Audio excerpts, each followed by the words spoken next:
मीर वाहिद एजाज हमदानी की ये खूबसूरत पोएम आपको सुनाना चाहूँगा। शहर का शहर मुझसे पराया न कर, मुस्कुराया न कर। चलते फिरते मुझे याद आया न कर, मुस्कुराया न कर। डोल जाती है खुशबू से बोझल हवा, तुझसे कितना कहा। खोल कर बाल राहों में आया न कर, मुस्कुराया न कर। शहर में खामोशी फैल जाती है, सब गूंगे हो जाते हैं।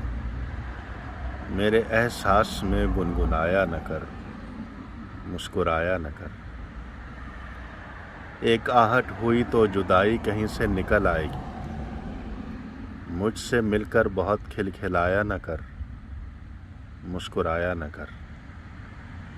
जिससे वाबस्ता है ज़िंदगी की सभी ख्वाहिशें, उसकी याद उसका गम भूल जाया न कर, मुस्कुराया न कर।